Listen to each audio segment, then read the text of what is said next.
오늘 불기 2567년 2024년 3월 20일 수요일 저녁 강의입니다. 오늘은 제다시가 마원부수, 마원상태 이야기 네 번째입니다.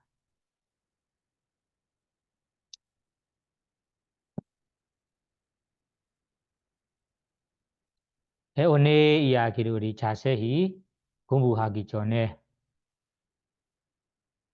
마원부수 이야기로 다시 기억나게 얘기해 주겠습니다. 우리가 지금 공부하고 있는 법이 제다시가라는 마원부수, 마원상태 이야기입니다. 아비다마에서는 마원부수가 52가지가 있다고 나와 있는데 52, 그 52를 우리가 큰 제목에 따라 나누자면 세 가지로 분리되어 있습니다. 첫째는 다른 것과 같아지는 마음부수라는 종류. 두 번째는 새로운 마음부수라는 종류. 세 번째는 아름다운 마음부수라고 각각 세 가지 있는데 세 가지 가운데도 우리가 첫 번째 다른 것과 같아지는 마음부수 이야기를 공부하고 있습니다. 그러면 그 마음부수가 몇 가지 있습니까 하면 13가지가 있습니다. 13가지. 다른 것과 같아지는 마음부수 13가지. 이 13가지도 우리가 또 자세히 제목을 나눌 때 두 가지로 나와 있어요. 그러면 이 세 가지 가운데 어떤 마음부수들은 모든 마음에 공통되는 마음부수들이에요. 그 마음부수가 7가지 있습니다. 7가지의 마음부수들은 마음이 마음 일어날 때마다 함께 일어나는 마음부수들이다. 그래서 이름은 모든 마음에 공통되는 마음부수라고 부릅니다. 7가지는 무엇인가 하면 여러분들이 기억하십니까? 첫째부터 해보세요. 그러면 파사는 감각, 감촉, 웨다나, 느낌, 웨다나. 그리고 인식, 사냐. 그리고 집중, 마음의 하나됨이라는 에카가다. 그리고 의도가 넘어서요. 의도라는 제다나. 그리고 지휘되느리하는 생명기능이라고 7가지 있습니다. 그 후에는 빠게나가란 때때로 마음부수는 해로운 마음과 함께 일어날 수도 있고 유익한 마음과 일어날 수도 있고 이런 한쪽에 일어날 수 있는 마음부수를 여기 때때로 마음부수라고 합니다. 그 때때로의 마음부수 몇 가지가 있습니까 하면 6가지가 있습니다. 6가지는 처음부터 얘기하자면 이렇게 생각이라는 위다가 그리고 지소적 고찰이라는 위자라 그리고 결심이라는 아디마카 그리고 위리 정진이라는 위리야 우리 지난 시간에 여기 위리야 정진 노력 그 이야기를 공부했습니다. 그러면 정진 이야기를 우리가 공부했을 때 여러분이 책에 보세요. 오늘 이야기는 정진 이야기의 남은 이야기부터 알아보겠습니다. 그러면 책에 보시면 240페이지에 보십시오. 첫 번째 단락에 보시면 위리야 정진 노력에 대한 특징 그리고 역할 나타남 가까운 원인 이 네 가지가 나와 있습니다. 그러면 정진에 대해서는 보세요. 정진은 활기 참이다. 노력함이 특징이다. 그러면 위리아의 특징 어떤 특징이 있는가? 노력한다. 부지런히 노력한다. 정진한다. 분명한다. 이 의미가 노력의 정진. 그도 얘기했습니다. 다음에 역할은 함께 생긴 법들을 지탱하는 역할을 한다. 이 정진과 함께 일어나는 마음 부수들이 있습니다. 이 마음 부수들을 우리가 하는 일에 무너지지 않도록 지탱하는 역할을 한다. 누선하지 않도록 회의하지 않도록 하고자 하는 일에 하려고 하는 일에 느슨하지 않도록 지탱하는 역할을 한다. 그 이야기를 얘기했습니다. 다음에는 무너지지 않은 상태로 나타난다. 나타남에 대해서는 무너지지 않은 상태라고 여기에 설명되어 있는데 발리어에 나온 데를 얘기하자면 발리어에는 뭐 아스 상시드나라고 나와요.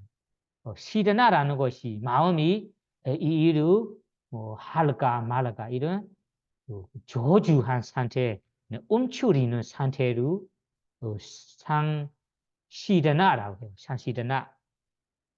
그런 아상시드나는 그런 저주하지 않은 상태, 저주하지 않고 그리고 움츠리지 않는 상태가 여기에 나타납니다. 그러면 이 일은 꼭 해야 한다, 하겠다 이런 부지런히 하려고 하는 행동이니까 나타남에 대해서는 내 마음 상태가 움츠리지 않는 상태이다. 즉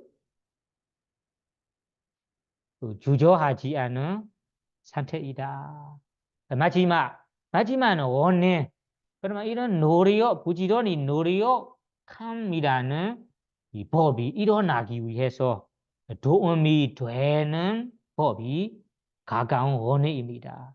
가까운 원인에 대해서 여기 어떻게 적혀 있습니까? 절박함을 가진 자는 지혜롭게 노력한다라는 말이 있기 때문에 이것에 가까운 원인, 가까이 도와주는 원인은 절박함이다. 하나는 절박함이다. 또는 열심히 정진함의 사례가 가까운 원인이다. 그러면 위리아에 가까운 원인이 두 가지로 나와 있어요. 첫째는 절박함 번역되어 있습니다.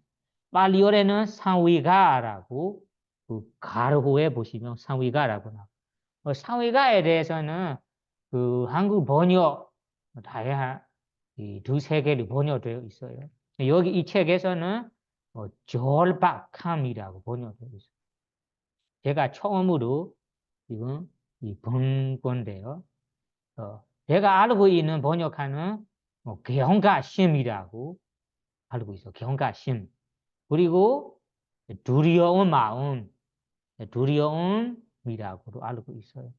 사회가에 대해서는 확실한 번역을 아직까지 제가 마음에 드는 번역은 아직까지 못 찾지만 사실은 두렵다 할 때는 우리가 성내무로 두려워하는 경우가 있잖아요. 이런 짜증이 나서 화나서 서운나서 두려워하는 마음이 생겨요. 이런 이 성냄 뿌리로 두려워하는 상태가 아닙니다. 여기에서는 이 선업적으로 우리가 두려워하는 마음입니다. 여기에서 경각심이라고 번역하더라도 경각심 거로 사위가에 대해서는 좀 어울릴까 말까 저는 정확히 모르는데요. 그래서 여기에서는 가까운 원인 우리가 부지런히 노력하고 싶은 마음이 생기도록 도와주는 것이 발리어로 상위가라 합니다. 두려운 마음이. 그럼 무엇을 두려운가요? 물어볼 수 있어요. 그러면 여러 가지가 있습니다. 이 여러 가지를 우리가 수고한다며 두려워하는 마음이 생긴대요. 두려워 마음이 생기는 것이 그냥 두려운 상태만 생기는 거 아니라 두려워하면서 더 선업 공덕을 쌓고 싶은 마음 생기는 거예요. 수행하고 있다면 수행 후 2배로 더 열심히 하고 싶은 마음이. 다른 선한 일, 지계, 우리가 계행을 지키고 있다면 이 계율을 철저히 지키고 싶은 마음이 생기는 거예요. 보시를 하고 있다면 이 보시를 더 하고 싶은 마음, 이런 선한 일을 더 하고 싶은 마음이 생기게 하는 것이 여기에 두려운 마음입니다. 그러면 여러 가지가 첫 번째 4가지는 여러분이 생로 병사 아시지요? 생이라는 것이 태어나무만 하는 거예요. 노는 늙어감. 그리고 병이는 생로 병든 아픈 사는 죽음입니다. 그 4가지 생로 병사의 위험을 자꾸 숙고해 본다면 다시 태어나고 이 태어난 반복된 것이 얼마나 무서울까, 얼마나 무서운지 이것을 반복해서 생각해 보는 거예요. 숙고한 거예요. 그리고 늙은 사람으로 태어나건 동물로 태어나고 누구나 태어난 후에는 어디로 향해 가고 있습니까? 늙음으로 향해 가고 있어요. 늙은 후에 병듦으로 가고 있어요. 다음에는 죽음으로 가고 있어요. 이런 늙은 그리고 늙은 후에 병든 상태, 병든 그 다음에는 죽음. 이 생로 병사를 반복해서 수고하여 두려운 마음이 생기는 거예요. 그래 두려운 마음이 생기니까 이 생로 병사에서 벗어나도록 선업공덕을 많이 쌓고 싶은 거예요.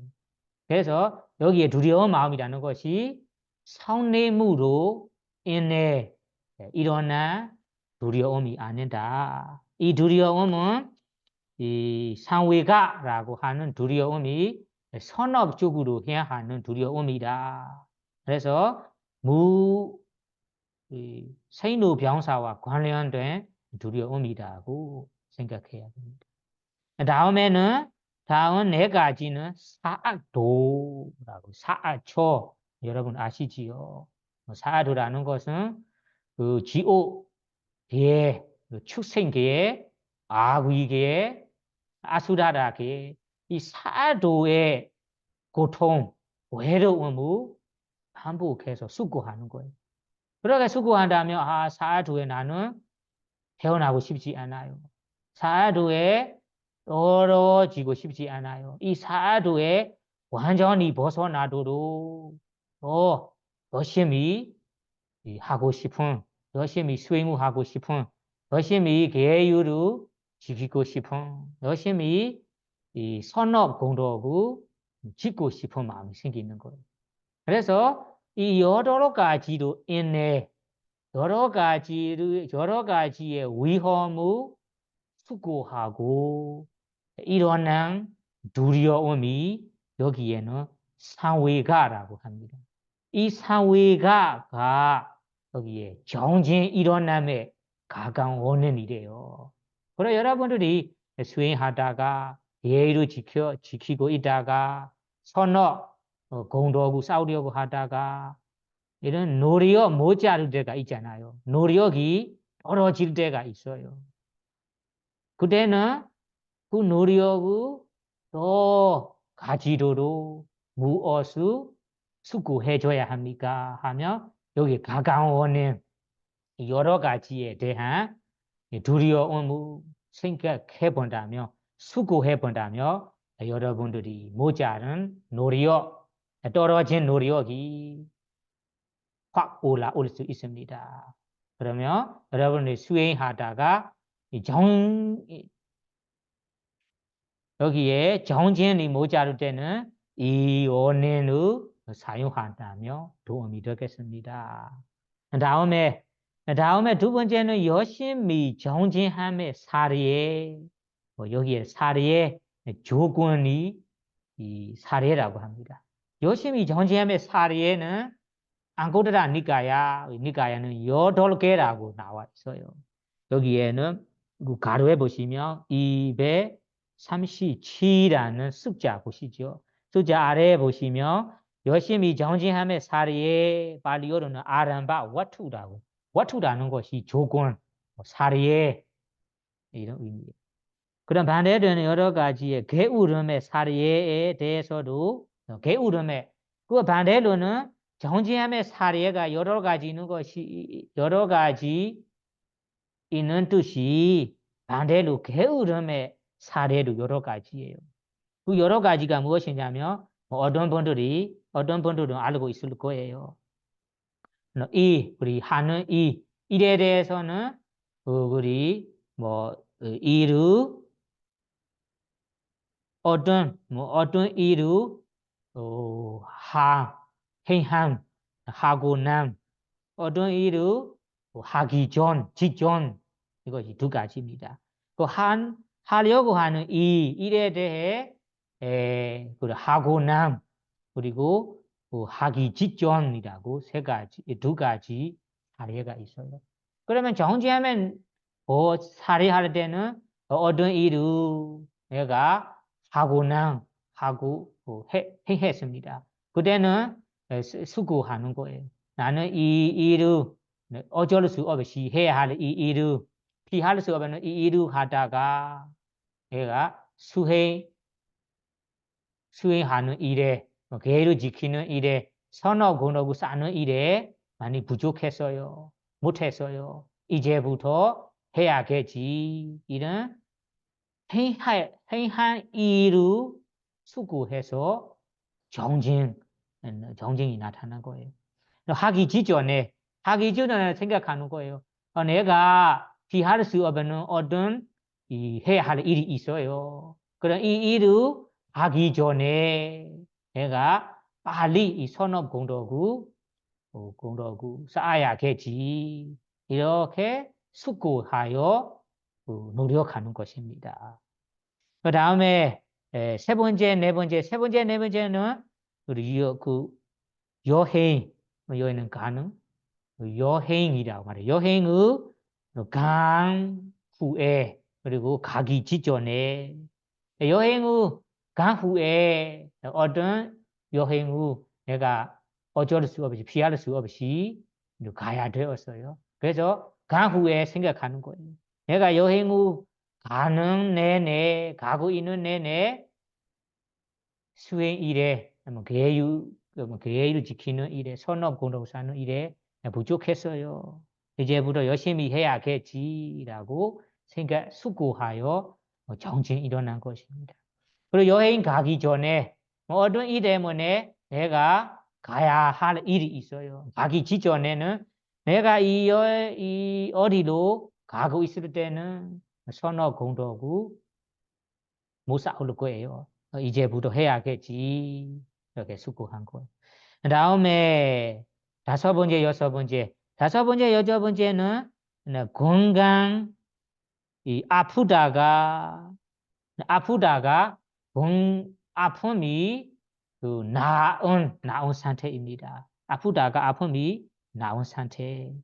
그리고 아프기 직전이라고 여섯 가지입니다.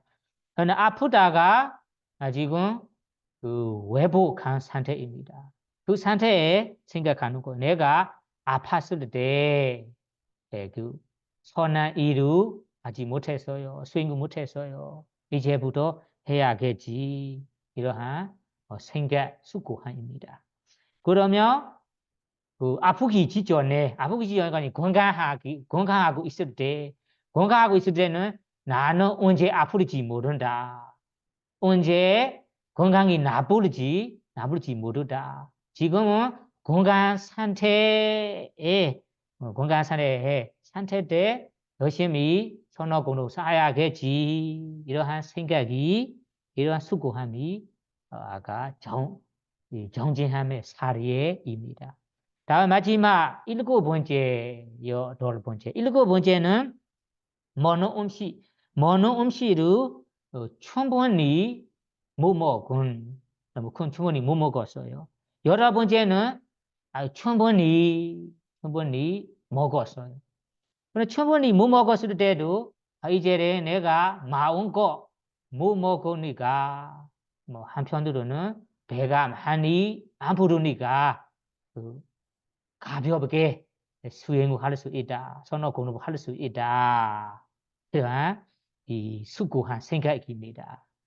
그리고 그 먹는 거 먹을 거리가 너무 많이 있을 때, 많이 있을 때는 많이 먹다보다 많이 먹고 많이 먹을 때는 이제 충분히 먹었어요. 몸이 튼튼하고 힘이 생겼어요. 이제부터도 열심히 해야겠지. 이러한 이 정진함의 사례에 8가지라고 안고트라 니까야에 나와요.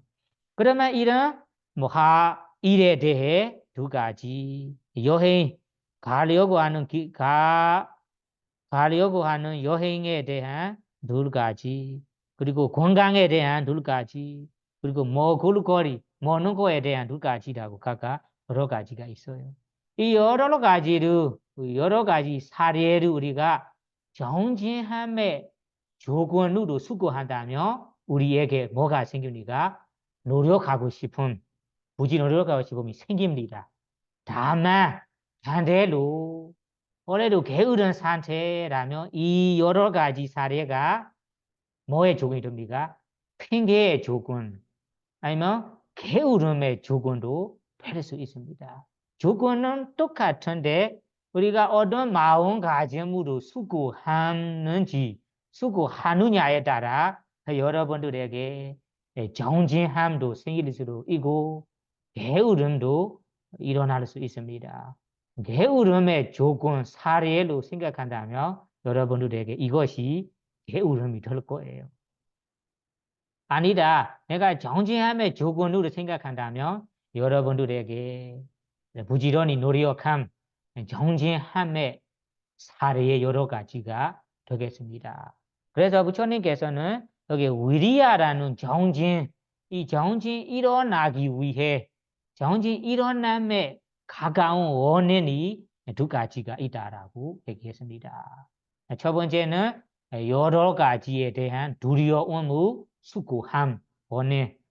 2번째는 열심히 정진함의 사례의 여러 개를 수고함이라고 나옵니다. 그래서 여러분들이 선한 일을 하고 있을 때 만약에 정진이 모자르게 된다면 이 조건으로 이용해 보십시오. 도움이 되겠습니다. 다음 법으로 넘어가 보겠습니다. 다음 법, 5번 단락에 보세요. 5번 단락에는 어떤 법입니까? 5번째는 희열라고 알고 있어요. 희열. 이 희열은 여러분들에게 많이 생기는 법이잖아요. 발리어로는 삐띠라고 해요. 삐띠는 한국에는 희열, 기쁨이라고 번역되어 있어요. 기쁨에 대해서 우리가 자세히 풀어보겠습니다. 풀어보기 전에는 여기 이 책에 어떻게 설명되어 있는지 한번 읽어봅시다. 희열라는 제목 아래에 보세요.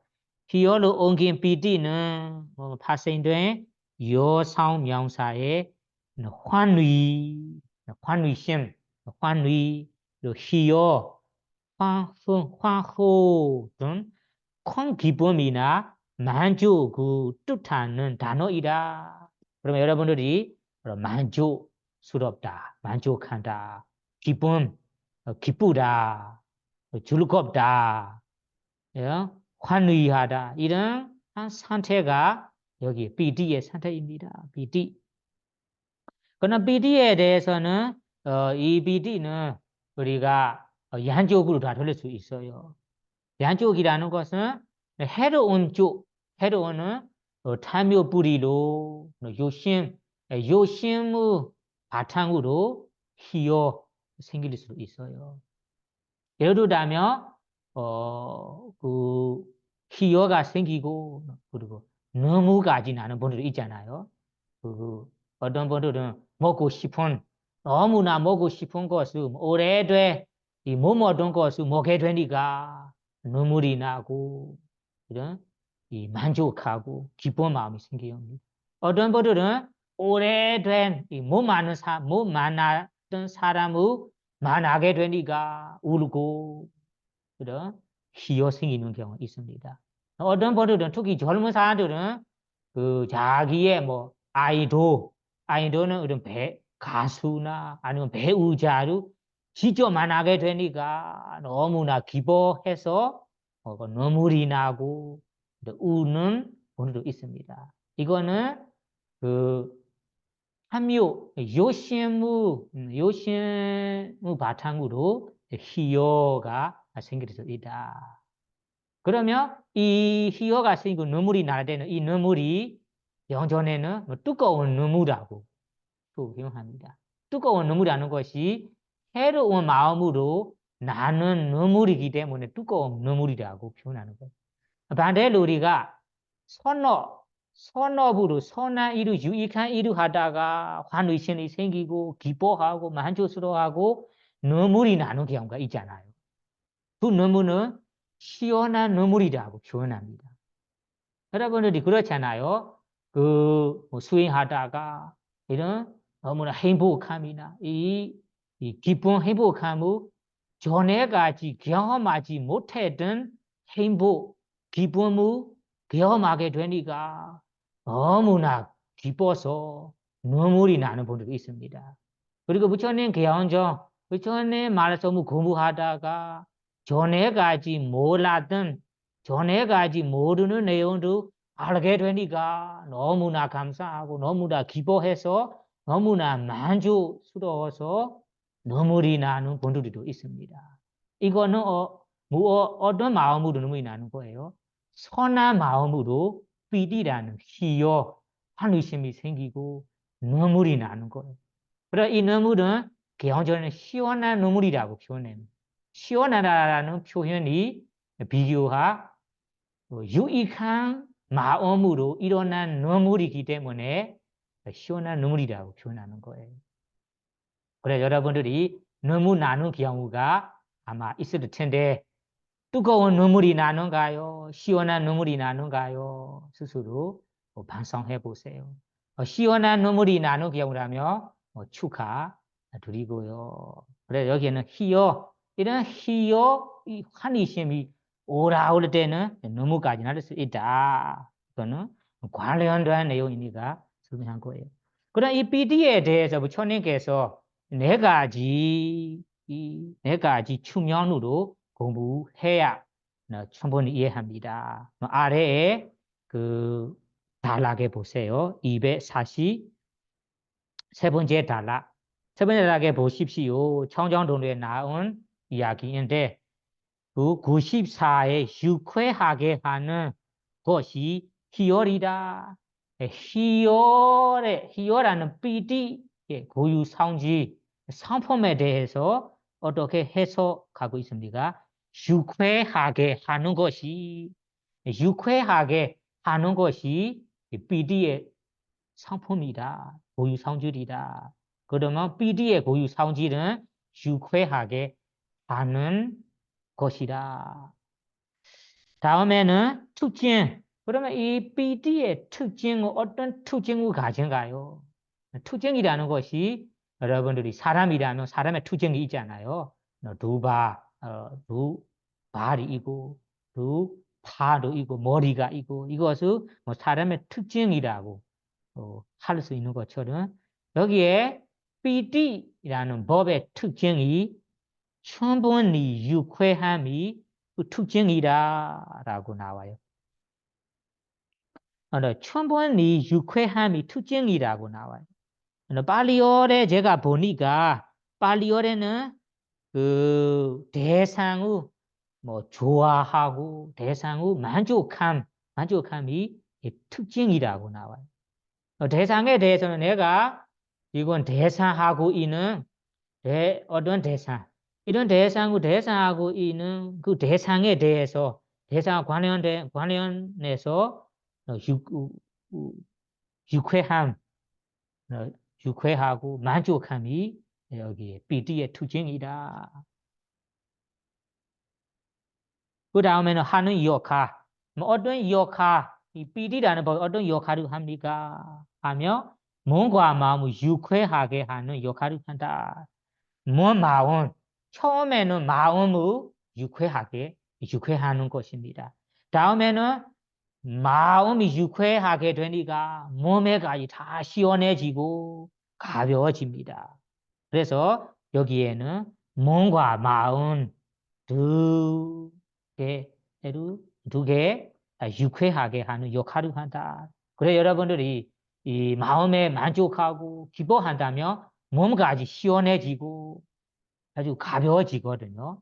이것이 희어 비디의 하는 역할입니다. 처음에는 마음으로부터 시작하지만 다음에는 물질이 시원해지는 것이 여기에 비디의 역할 때문입니다. 그 다음에는 혹은 수성한 형세 등으로 몸을 충만하게 하는 역할을 한다. 몸을 충만하게 하는 역할을 한다. 그러면 이에 대해 충만하게 역할을 한다에 대해서 그 개헌전에는 예를 들어 설명합니다. 이 PD에 대해서 어떤 느낌이냐 확실히 이해하기 위해서는 지난번에도 드렸습니다. 그 사막 무도 없는 사막 여행을 걸어가고 있는 사람으로 보세요. 사막에 그 사막에는 모두 마르고 물을 마시고 싶고 그 옛날에는 물을 가지고 가지지 못하니까 그 길거리에서 그 물을 마셔요. 그래서 모두 마르고 물 마시고 싶고 사막에 가는 사람으로 생각해 보세요. 이 사람이 너무 힘들게 사막 여행을 걸어가고 있습니다. 그러면 상태는 위에서 햇빛이 세고 그럼 목 마르는 상태입니다. 그러면 그때는 제일 먼저 원하는 것이 무엇입니까? 물을 마시고 싶고 물에서 목욕하고 싶고 이런 물을 보이고 싶은 마음이 생기는 거예요. 그때 그 반대쪽에서 어떤 사람을 만났어요. 그때는 그 앞에 언제쯤 물이 있습니까? 라고 물어봤어요. 그 사람이 조금 가면 물이 있어요. 호수가 있어요. 그때 물을 마실 거예요. 그때 물을 마은 거 마시게 될 거예요. 라고 대답해서 이 대답한 말씀에도 어떻게 돼? 마음에 시원하고 기쁘고 이런 기뻐하는 마음이 생깁니다. 그러한 마음, 지금까지는 물을 실제로 마시는 상태 아니잖아요. 다만 앞에 물이 있다. 이러한 소리, 이러한 말에도 마음에 만족한, 기뻐한 느낌이 생깁니다. 그래서 조금 간다면 그 대답한 사람의 말씀처럼 호수도 보이고 이 호수에 물에서 마음껏 목욕하고 물도 마시고 그렇다면 느낌 아주 시원한 느낌, 기뻐하는 느낌이 있잖아요. 그 느낌이 여기에 BD에 충분하게 하는 역할이다. 이런 느낌이다라고 이해하시면 되겠습니다. 다음에는 가까운 원리 나타나 이 BD라는 법에 대한 이 수행자에게 아니면 생각하는 사람에게 어떻게 나타나는가요? 상태는 여기에 의기양양함으로 나타난다. 의기양양함이라고 의기양양함으로 나타난다.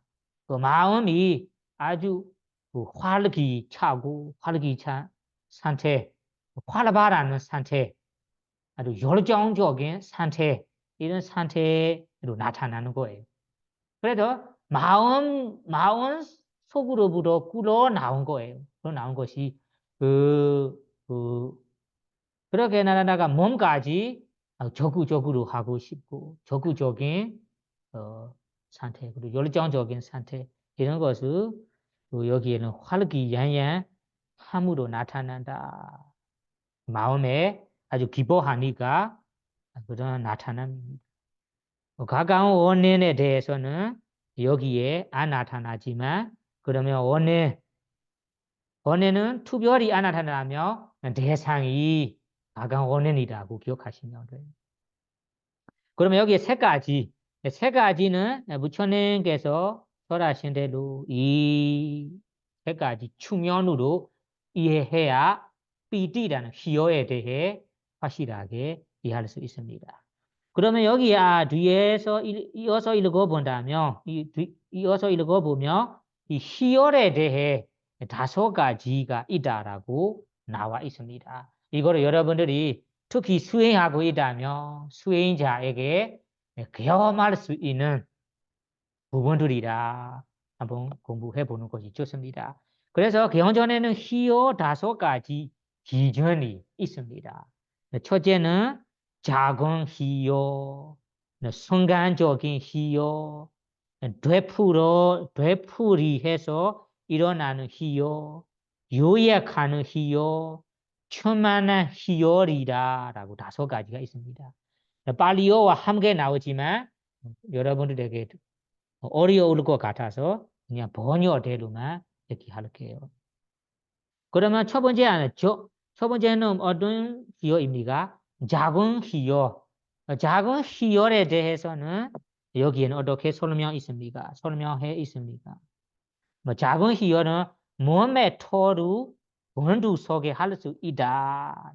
그러면 이 희열 이거는 일반적인 사마타 수행, 위파사나 수행을 안 하고 일반적인 우리가 선한 일을 하다가 선업을 짓다가 아니면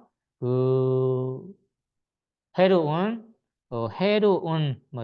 탐욕 욕심으로 희열이 생겨다가 작은 희열은 좀 일어날 수 있어요. 여기에서는 그 몸의 토를 원두 속에 할 수 있는 희열이라고 합니다. 그러면 마음의 희열이 생기는데 이 토가지 공두 속에 하는 거예요. 움직이는 상태입니다.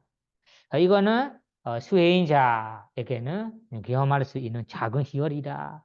그럼 이 희열보다도 강한 희열이 두 번째 순간적인 희열은 찰나찰나 번개 불처럼 번개 불이 찰나찰 순간순간에 나타나거든요. 그와 마찬가지로 여러분들이 이거는 수행 중에 특히 스마타 수행자나 위파사나 수행자의 수행 중에 나타날 수 있는 이 상태입니다. 그래서 만족한 이런 기쁨, 환의심이 올라온다가 그 순간순간에 찰나찰나로 번개불처럼 나타나는 열입니다. 그 다음에 이거보다 더 수준 높은 단계가 세 번째입니다. 되풀이해서 일어나는 희열. 이 희열은 해안의 물 기혈처럼 자주 몸에 나타난다. 그러면 해안에 보면 우리 물기혈은 어떻게 됩니까? 계속해서 이 하나 끝난다면 하나 또 오고 하나 끝난다면 또 하나가 나오고 이런 것처럼 그 찰나 순간에 나타나는 거 아니라 오래도록 자꾸 나타나는 희열. 이 희열이 세 번째 기준입니다. 이 기준보다도 환희심, 이런 희열가 깊어진다면 네 번째는 이 희열로 인해 요약하는 희열이 나는 것이 강하다. 몸무드로 올려서 공중에 뛰어 오르도록 실제로 내 몸이 이 공중에 뛰어 오르는 상태로 나타나는 거예요. 이 상태는 좀 경험하기 어려운 상태이고 어떤 분들에게는 직접 경험할 수 있습니다. 마지막 수준은 더 깊은 상태입니다. 충분한 희요 일어날 때는 온몸을 두루 뭐 조신다라고 나오는데요. 이거는 온몸에 퍼져 있는 느낌이에요. 퍼져 있는. 몸에는 그 퍼져 있을 때는 순간적으로 찰나찰나 순간 찰나찰나 일어나는 경우도 아니에요. 그리고 아까 물기어처럼 나시 오라 생기는 거 아니에요. 온몸에 온몸에 희열이 퍼져나가는 상태입니다. 퍼져나가. 그 퍼져나가 생길 때도 오래도록 퍼져 있는 상태. 이거는 마지막 희열의 상태이다고 알아야 됩니다. 이거는 이 5가지의 희열은 특히 2번째부터 5번째까지 희열은 사마타의 3의 힘으로 위파사나 수행의 3회나 지혜의 힘으로만 일어날 수 있는 기준 수준들이에요. 일반적인 선업으로 일반적인 그 해로운 법으로 그런 이러한 기준을 경험하기가 어렵습니다. 수행자에게는 일어날 수 있어요. 그래서 수행자에게라고 얘기하지만 중요한 것은 3회의 힘입니다. 그 3회의 힘, 지혜의 힘입니다. 3회가 여러분이 깊어진다면 깊어질수록 오래도록 3회를 가질 수 있다면 가질수록 희요, 행복들이 일어날 수 있다. 그러면 우리가 그 말이 일반 생활 속에서는 아무리 기뻐해도 3회가 수행하면서 일어난 3회만큼 깊어지지 않거든요. 3회가 약해요. 선한 일을 하다가 아무리 기뻐해도 아무리 만족해도 3회 기준이 너무 약해요. 그래서 3회가 약하니까 3회 같이 생기지 않으니까 이 기준 같은 희요 일어나기가 어렵습니다. 그러면 여기에 책에 나오는 희요들이 정말일까요? 진짜일까요? 경험하고 싶다면 여러분들이 스마타 수행이나 위파사나 수행을 하여 3회의 힘, 지혜의 힘을 깊어지도록 노력해 보세요. 그러면 그 힘으로는 경험할 수 있다. 부처님께서 보장하셨어요. 그 다음에는 마지막 법으로 넘어가 보겠습니다. 마지막 부분은 발리어는 찬다라고 부르는데요. 찬다, 요리. 그러면 요리에 대해서는 여기 어떻게 설명되어 있습니까? 일단 읽어봐요. 요리로 옮긴 찬다는 파생된 남성 명사로서 자극, 고무, 여기에도 요리가 또 나와요. 요리는 아니고 위요, 하고자 함, 요구 의지, 의향 등의 뜻을 가졌다. 그러면 찬다라는 것이 뭔가를 내가 하고 싶다. 이러면 고싶다라는 상태입니다. 원한 마음, 바란 마음입니다. 무언가를 바라다, 원하다, 고싶다. 이 상품이 찬다의 상품입니다. 예를 들자면 우리가 뭐 5가지 그 대상의 그 줄기거든요. 예를 들자면 눈으로 줄기고 귀로 줄기고 그리고 코로 줄기고 혀로 줄기고 몸으로 줄기잖아요. 줄기요. 그래서 우리가 눈으로 죽일 때는 눈으로 무엇을 내가 보고 싶다. 보이고 싶다. 이고 싶다라는 상품이 여기 바로 찬다의 상품입니다. 그 다음에는 소리에 대해서는 듣고 싶다. 들리고 싶다. 이런 바라는 마음, 바라는 상품이 찬다의 상품입니다. 그 다음에는 우리가 코로 냄새를 맡을 때는 맡고 싶다. 그리고 맛을 볼 때 보고 싶다. 몸으로 닿을 때 닿고 싶다. 경험하고 싶다. 생각할 때는 생각하고 싶다. 이 6가지 대상에 대해 보고 싶다라는 바람, 원함이 찬다의 이 특징이라고도 하고 찬다의 상품이라고도 합니다. 그래서 여기에서는 여러 가지로 설명되어 있지만 아까 설명을 이해하시고요. 다음에 다음 페이지도 보세요. 다음 페이지에는 이 찬다에 대해 4가지 측면으로 공부해 보겠습니다. 페이지는 242 페이지에 보시면 천어를 어떻게 나가나 열의는 하고 싶어함, 그러니까 하고 싶어함에 동의어이다. 바라는 상품, 원하는 상품. 그러므로 이것은 하고 싶어하는 특징을 가진다. 특징과 상품은 동의어입니다. 이러한 상품이 있다, 이러한 고유 성질이 있다면 그것이 바로 특징이기도 합니다. 그래서 하고 싶은 특징이다. 그 다음에는 역할에 대해서는 어떻게 납니까? 역할은 대상을 찾는 역할을 한다. 대상을 어떻게 됩니까? 보고 싶다고 해서 뭔가 내가 가고 싶다 하면 여러분이 무엇을 합니까? 찾겠죠. 그래서 대상을 찾는 역할을 한대요. 대상을 찾는 역할.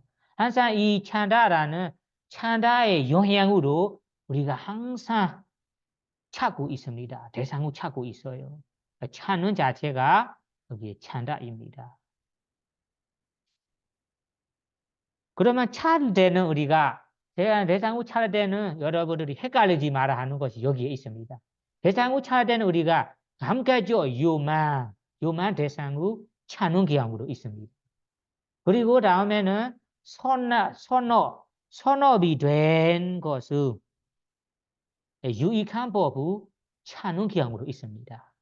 그래서 감가죠. 요망 대상을 우리가 즐기고 싶어서 찾을 때는 여기에 말하는 찬다의 역할이 아닙니다. 그때는 감가죠. 요망 대상을 감가죠. 요망 대상을 찾는 거라서 그때는 탐유라는 욕심이 이끌어 있습니다. 그때는 찬다가 이끌지 못하고 탐유 욕심이 이끌어 있는 상태입니다. 그래서 찬다는 뒤에서 하고 그때는 감가죠. 요만 6가지 대상을 찾을 때는 탐유 욕심의 역할이다. 욕심이 이끌어 있는 역할이다라고 이해하시고요. 그러면 여기에 찾는 경우가 특히 선한 이, 유익한 이, 예를 들자면 법을 찾는다.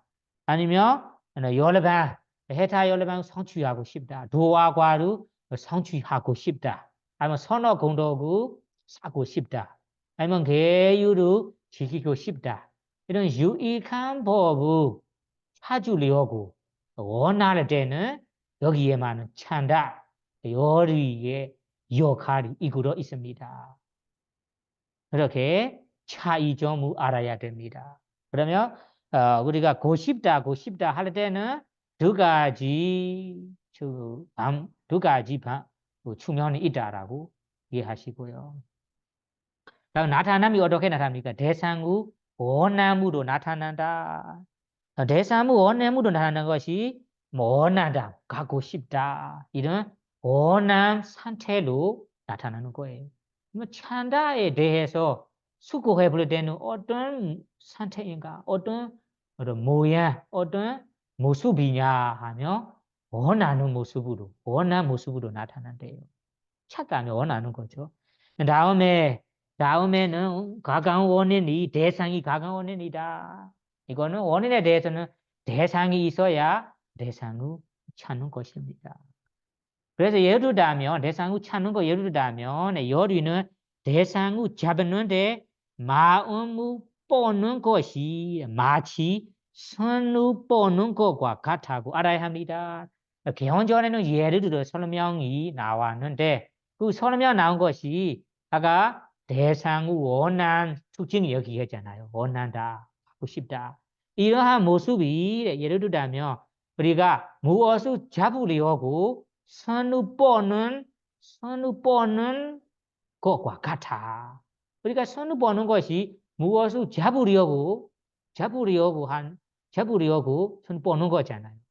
그 모수가 마찬가지로 우리 마음이 대상의 특히 대상은 유익한 법의 대상의 우리가 선을 뻗는 뜻이 대상의 뻗는 상태이다. 이것이 바로 찬다 요리의 특징, 요리의 성품입니다. 그래서 여러분들이 내가 유익한 법에 대한 하고 싶어요. 열심히 하고 싶다. 원한다. 그때마다 어떤 마음이 강하게 일어납니까? 거기에만 찬다. 요리의 마음이 일어나는 거구나라고 대충 이해할 수 있습니다. 그러면 다음에는 여기까지는 우리 다른 것과 같아지는 마음 부수 요 세 가지가 자세하게 끝났습니다. 공부가 끝났습니다. 다음에 두 번째 제목, 두 번째는 해로운 마음 부수. 이거는 무조건 해로운 마음과 함께 일어납니다. 그러면 전혀 유익한 마음과 일어날 수 없다라고 알아야 됩니다. 그래서 해로운 마음 부수, 이 해로운 마음 부수들은 우리와 가까이 있는 법들이에요. 우리와 친한 법들이에요. 이것을 우리가 친하고 가까이 있고 이것 때문에 그러니까 문제도 많고 외로워하고 여러 가지 문제를 만들어내는 법들이에요. 어떻게 어떤 문제들을 만들어내는지 생사한지 함께 공부해 보겠습니다. 공부하기 전에 해로운 마음 부수 몇 가지가 있는지 먼저 숫자로 기억하셔야 됩니다. 숫자는 13가지가 있습니다. 그러면 숫자로 기억한 후에 13가지가 무엇인가요? 이거를 하나하나씩 외워두는 것이 좋겠고요. 그러면 발리어로 빼고 일단 한국어로만 읽어보세요. 어리석음, 양심 없음, 수지심 없음, 들뜸, 탐욕, 사견, 자망, 사운남, 질투, 인세, 후회, 해태, 홍침, 의심 이 14가지는 해로운 마음 부수를 한다. 14가지 여러분들 기억하세요. 외워보세요. 이거를 하나하나씩 우리가 공부할 건데 오늘은 첫 번째 것만 공부해야겠네요. 첫 번째 마음 부수가 무엇입니까? 그러니까 어리석음 여러분들이랑 얼마나 가까이 있는지 항상 있습니다. 그래서 어리석음 발리어로 어떻게 부릅니까? 모하라고 합니다. 모하로 한국말로 어리석음.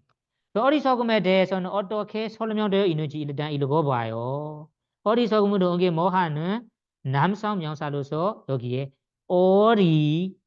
어리둥절함 상태.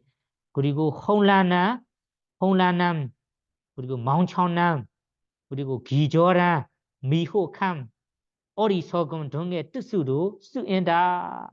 여기에서는 단어 여러 가지 표현이 있어요. 우리가 알고 있는 단어는 미혹함, 어리석음 알고 있으면 혼란스럽다, 혼란하다. 그래요? 쓰겠습니다. 중국에서는 치로 옮겼다. 한국 부르자들은 이걸로 알고 있어요. 치. 기원전에는 주로 로바, 도사와 함께 나타나며 우리에게는 탐진치, 삼독 세 가지 독이라고 그리고 잘 알려진 용어이다. 한국 부르자들은 세 가지 독 같은 법 세 가지 탐진치라 알고 있어요. 탐욕, 탐진은 사내, 치, 어리석음 여기 어리석음 치라 알고 있어요. 어리석음은 개헌전에는 다른 단어로는 무명과 동의어이며 무명이라고 번역하 무명이라고 동의어이래요. 무명은 발리어에는 아웨이자라고 합니다. 그럼 아웨이자 무명 여기에 뭐가 어리석은 동의어예요. 같은 뜻이에요. 그게 모두 해로움의 권능이라고 아비다마에서 설하고 있습니다. 근본적인 근본적인 원인이래요. 모든 해로운 법들이 근본적인 원인이다. 해로운 마음이 일어날 때마다 이 원인 때문에 일어나는 거예요. 어리석음이 없다면 해로운 마음이 일어나지 않아요. 그러면 해로운 마음이 일어나도록 기본적으로 원인이 되는 뿌리가 거기 바로 어리석음이다. 이 어리석음이 여기에 모하라고 합니다. 어리석음에 대해서는 우리가 아까 4가지 이 측면으로 공부해 보겠습니다. 아래에 이어서 읽어봐요. 아래 단락에 보세요. 아래 단락의 청정도로 아래에서는 163 단락 보시죠. 어리석음의 특징은 마음의 어두운 상태이다. 특징에 대해 특징이라는 것이 라카나 그러면 모하라고 부를 때는 이 모하가 어떤 특징이 있는가요?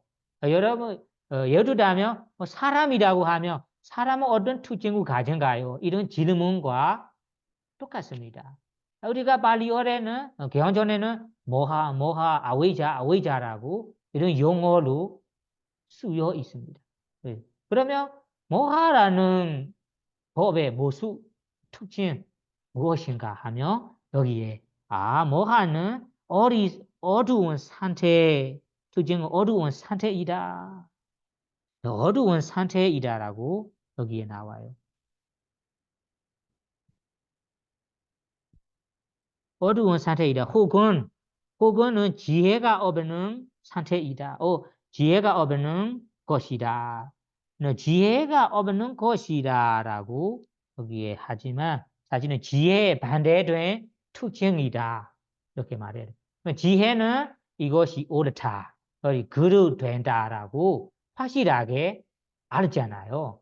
그러면 지혜에 반대된 특징이라 하니까 옳다도 옳은지도 모르고 그릇된지도 모르는 특징이다. 이렇게 알아야 됩니다. 그래서 여기 지혜가 없는 이다라고 여기 설명되어 있지만 발리어에 나온 대로 얘기하자면은 지혜에 반대된 특징이다. 지혜에 반대된 특징이다.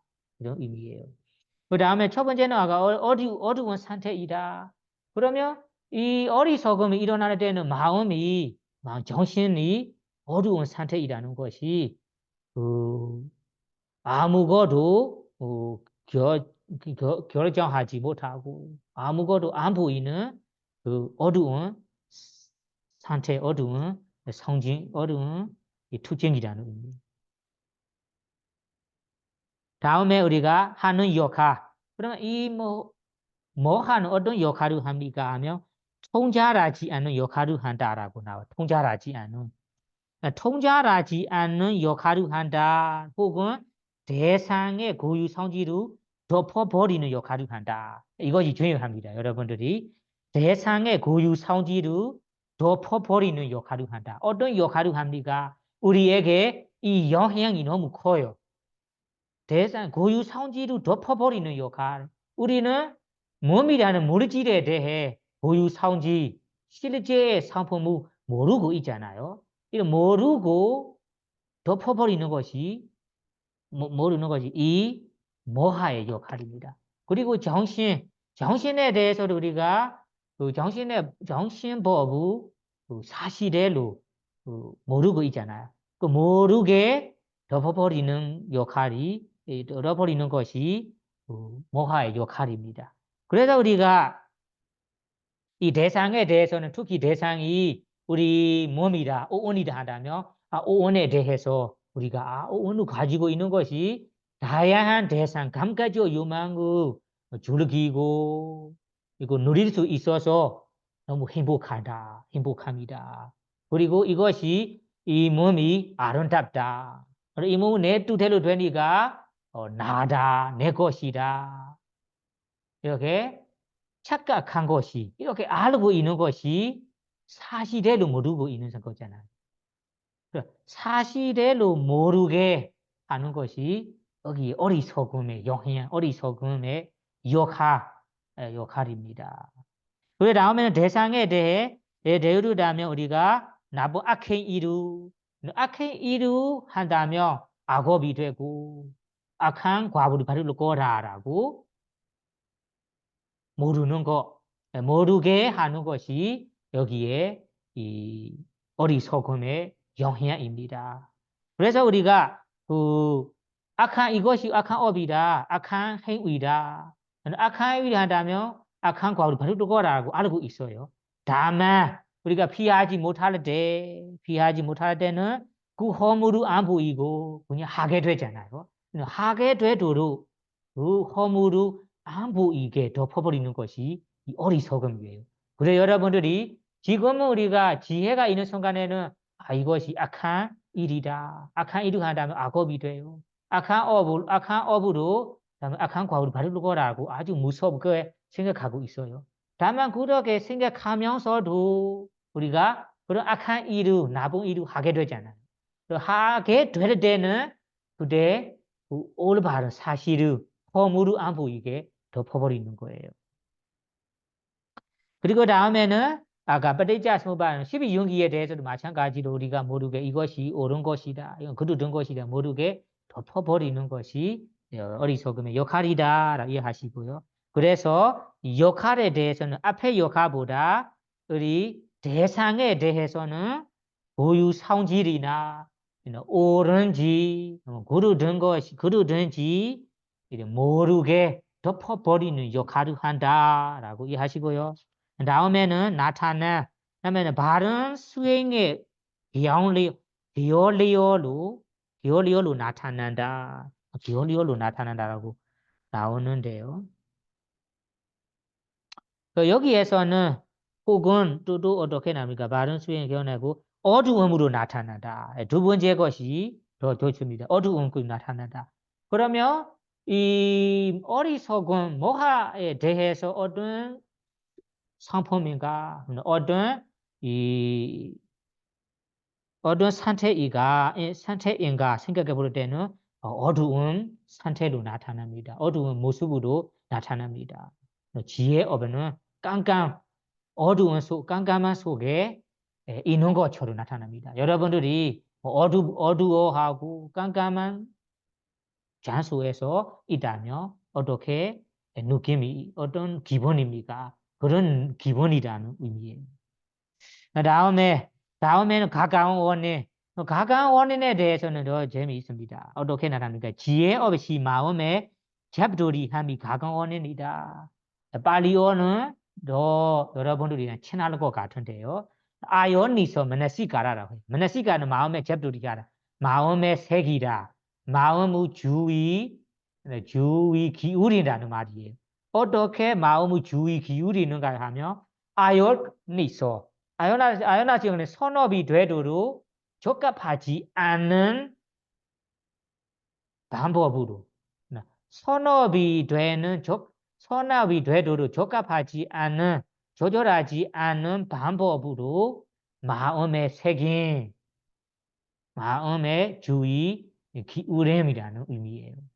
그래서 우리가 그 대상에 대해서는 우리가 이것이 선업이 되도록 마음에 새길 수도 있고 선업이 안 되도록 마음에 새길 수도 있습니다. 이것이 어떻게 마음의 주의 기울이냐에 따라 여러분 선업이 될 수도 있고 불선이 될 수 있습니다.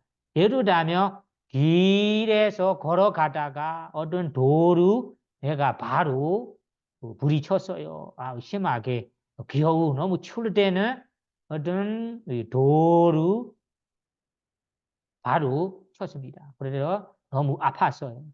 그때는 어떤 사람에게서는 왜 내가 가는 길에 이 돌을 누가 두는가요? 왜 여기에 있는가요? 하면서 너무 화나고 이런 생명 없는 돌을 던져버리고 화나고 욕하고 이렇게 이 불선어 해로운 마음이 생길 수 있어요.